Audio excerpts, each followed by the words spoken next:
இன்றே டவுன்லோட் செய்து உங்கள் ஃபேவரட் ஷோக்களை என்ஜாய் பண்ணுங்க. மதனி, என்ன சமையல்? என்னம்மா? வாயா, மோர் குடிக்கிறியா? அதெல்லாம் வேணாமா, ஏற்கனவே உடம்பு சும்மா ஜில்லுன்னு இருக்கு. எது இந்த வீட்லயா? என்னடா சொல்ற? மதனி, உங்களுக்கு விஷயம் தெரியுமா? மீனாட்சி உங்ககிட்ட சொன்னாலா? இல்ல, வர வழியில தான் நான் அவளை பார்த்தேன். மீனாட்சி அந்த ஆதியை பார்த்து கல்யாணம் வேணான்னு சொல்லிட்டாலாம். என்ன சொல்ற ஜீவா? வேண்டான்னு சொல்லிட்டாளா? ஆமா மதினி. ஏன் அப்படி சொன்னா? அது அத்தைக்கு நினைவு திரும்புற வரைக்கும் கல்யாணத்தை பத்தி என்னால யோசிக்க முடியாதுன்னு சொல்லிட்டாலாம். அதுவும் இல்லாம அந்த ஆதி 50 லட்சம் ஹாஸ்பிடல் செலவுக்கு செக் கொடுத்தான்ல, அதையும் வேணான்னு சொல்லி கொடுத்துட்டாலாம். மர்மவளே,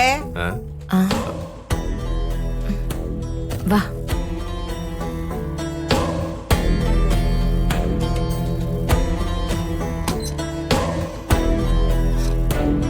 என்ன அந்த வாயாடி கல்யாணம் வேணான்னு சொல்லிட்டாளா? பணக்காரன் தான் ஒருத்தன் கிடைச்சிட்டான்ல, கட்டிட்டு போறத விட்டுட்டு ஏன் வேணான்னு சொல்லுதா?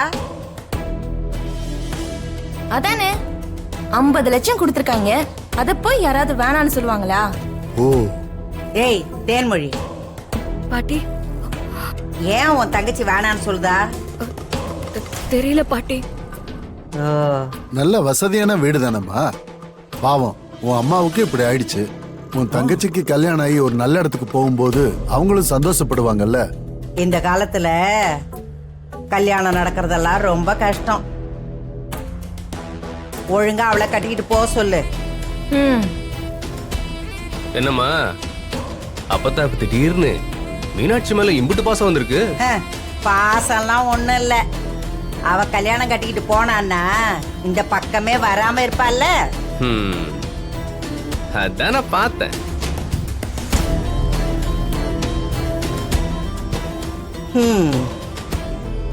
பொழைக்க தெரியாத பிள்ளைங்களா இருக்குதுங்க. என்ன தேனு? இங்க மீனாட்சி ஏன் இப்படி பண்ணானே தெரியல. இவன் ஒருத்தன். ஏன் அவ கூட யாரும் இல்லைன்னு ஃபீல் பண்றாளா? நம்ம தான் இருக்கோம்ல அவளுக்கு. கல்யாண வேலை எல்லாத்தையும் நம்ம பாத்துக்கலாமே.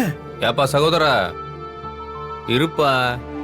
அதான் மீனாட்சி வேணாங்கிறாள்ல, அவ காரணம் இல்லாம சொல்ல மாட்டா. அதுக்கு இல்லடா ஜீவா, நல்ல இடமா இருக்கே, அதனால சொன்னேன்.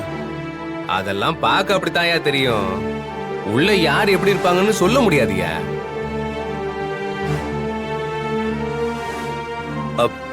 தேனு, நான் வேணா போய் மீனாட்சி கிட்ட பேசவா? சம்மதிக்க வைக்கவா? இல்லங்க, நான் ஹாஸ்பிடலுக்கு போய் நேர்ல பேசிக்கிறேன்.